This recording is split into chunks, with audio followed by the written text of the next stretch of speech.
Hi, my name is Meredith. I lead marketing at Livepeer, and I'm here today to talk about video NFTs, kind of where we are now and what the future could look like. So starting off, what is a video NFT, right? So it's simply a video that is stored on the blockchain that has proof of ownership. And what's important about video is that it's a richer experience. It's more for people, it's a deeper experience for people to engage with that type of content. And it's so essential, it's a critical part of our internet culture, with 80% of internet bandwidth being video. So a short history of video NFTs, and it is quite brief. So if we think about video, the history of video in general, that started over 100 years ago, it really was this evolution of pictures that moved into moving pictures, and then it went on to video. And video has consistently evolved, right? So it's black and white and then color, and it's kind of every decade there's some further evolution. And the important point is that creators, content producers are always limited by the technology that's available and what can be enabled with that technology with content. And so what's happened with video NFTs, there have been really small activities in the video NFT space, right? So earlier last year, you had Beeples, and he sold a video NFT for millions. Grimes had a video NFT that was sold for a few $100,000.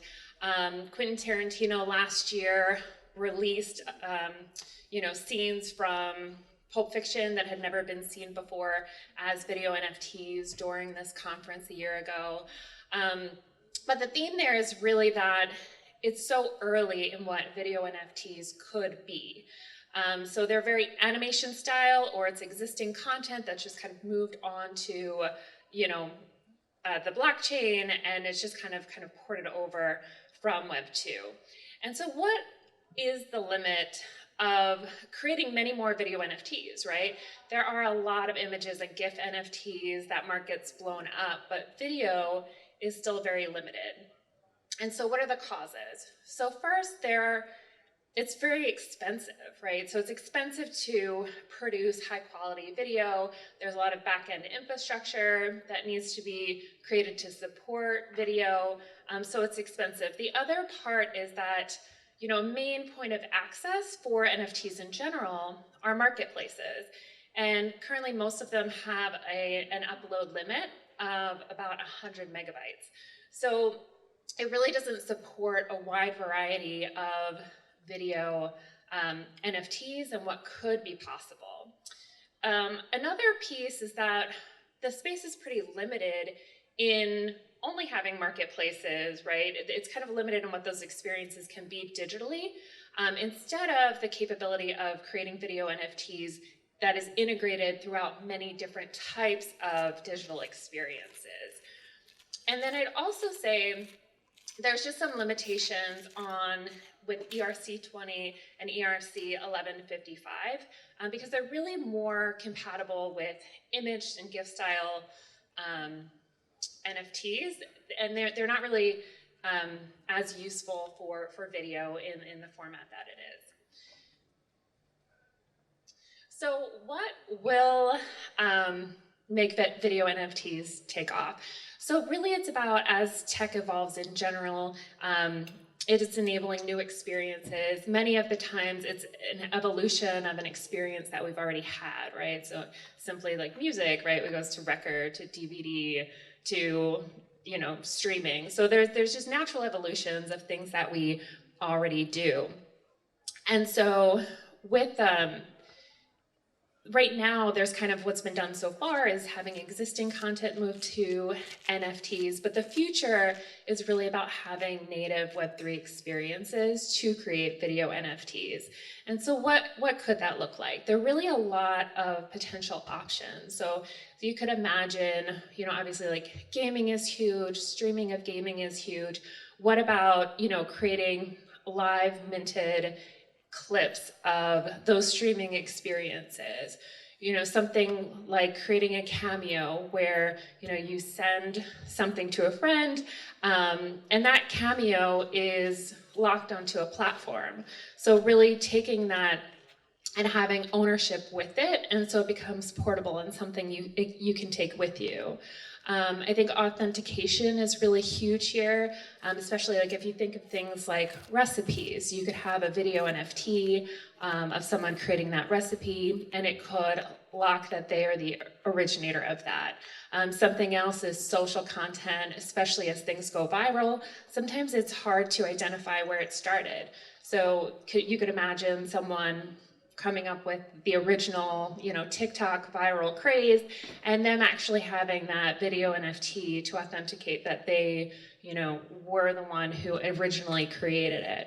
So I think there's a lot of potential. One of my favorite ideas around video NFT is this concept of live history. So you can see how information is distorted and different views kind of place their perspective on real life events. So you could imagine someone creating an app where you could have people, in Ukraine or in a place where there's a lot of disinformation. You have 100 cell phones and they're all capturing that moment, right? And it's shared on a common platform.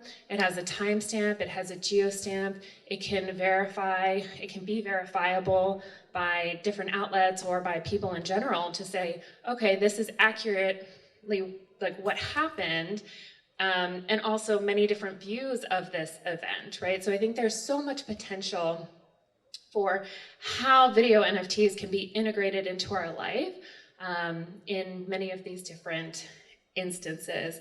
And I think it's really about bringing this element of proof of creation that is really key. Okay, so my last point, what about, what's going to make the killer app? So again, it's not just about a video NFT, but it's about these applications that support and promote and provide the opportunity to create different types of video NFTs.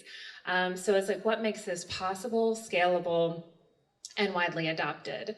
So first, I would say there's definitely economic incentives. So something that's really different with standard NFTs is that often the creator is just one individual, one artist who's created that image or GIF, where video can have many different contributors, right? So you can kind of lock in both, proof of creation, proof of contribution, and then also fairly distribute those royalties, as that asset is sold or distributed.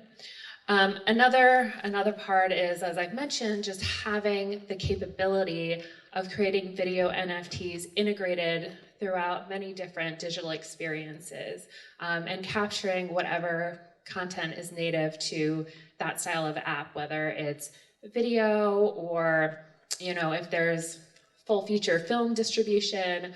I think anything that, has a video component in Web 2 can be evolved so that there is this Web 3 component.